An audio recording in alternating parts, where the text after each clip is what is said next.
Salut tout le monde, c'est Adré et on se retrouve aujourd'hui pour un nouveau tuto sur Lightroom, assez court, assez basique, je vais essayer de rester bref, sur les raccourcis clavier donc dans Lightroom, donc comment passer d'une photo à une autre, comment utiliser les marquages, comment les retoucher, enfin des trucs assez basiques, des raccourcis clavier comme je disais, que j'utilise tous les jours et qui me font gagner pas mal de temps. Donc ici on est dans le mode librairie, donc c'est le mode qui nous permet de voir donc, nos photos en mode grille.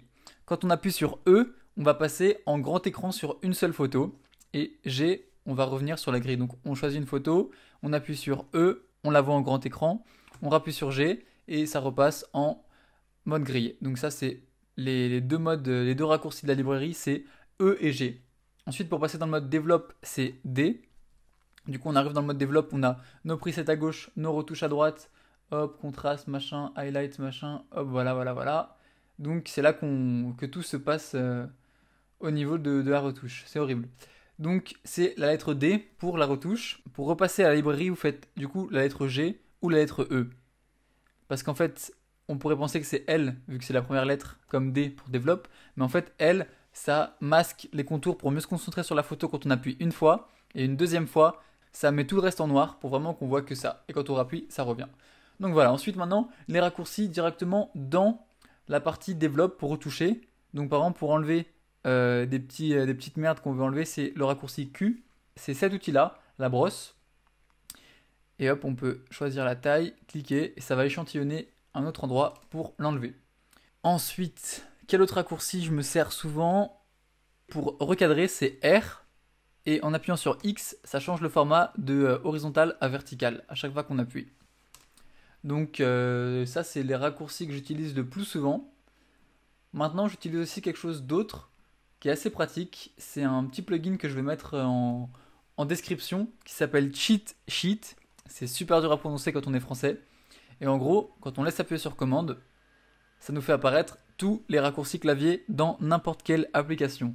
Donc ça franchement, c'est vraiment pratique quand on veut apprendre les raccourcis. On n'a pas besoin d'aller en haut dans préférences, raccourcis clavier et faire le tour de tout pour trouver ce qu'on veut. On laisse appuyer sur commande 5 secondes et on se retrouve directement avec tous les raccourcis donc, voilà, qui sont enregistrés. Donc franchement c'est plutôt pratique, donc on peut en découvrir certains ou quand on a un trou de mémoire on peut les retrouver, donc c'est vraiment pratique. Donc là par exemple je viens d'apprendre Reset Crop, commande option R et hop ça reset le cadrage, commande Z, undo reset crop, bon, voilà. Donc c'est vraiment pratique. Qu'est-ce qu'il y a d'autre que j'utilise assez souvent? Justement le système de notation. Du coup, hop, dans la librairie, j'ai déjà fait une vidéo qui explique un peu mon système de tri et d'organisation, je vous la recommande.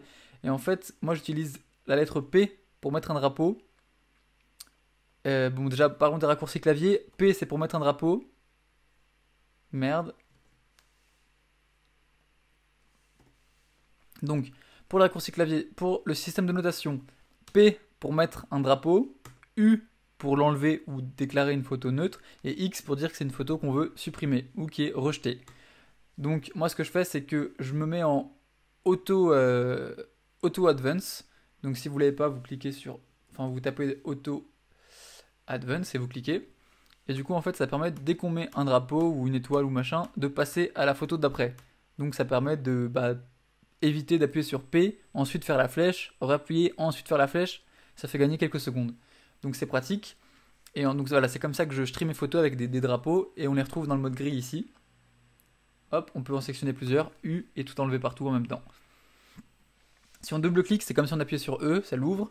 Ensuite, il y a les couleurs et les étoiles en appuyant sur 1, 2, 3, 4, 5, 6 c'est rouge, 7 c'est jaune, 8 c'est vert, 9 c'est bleu et 0 c'est les étoiles à 0. Donc voilà, on voit la couleur qui apparaît ici. Quand on rappuie sur la même couleur deux fois, ça l'enlève.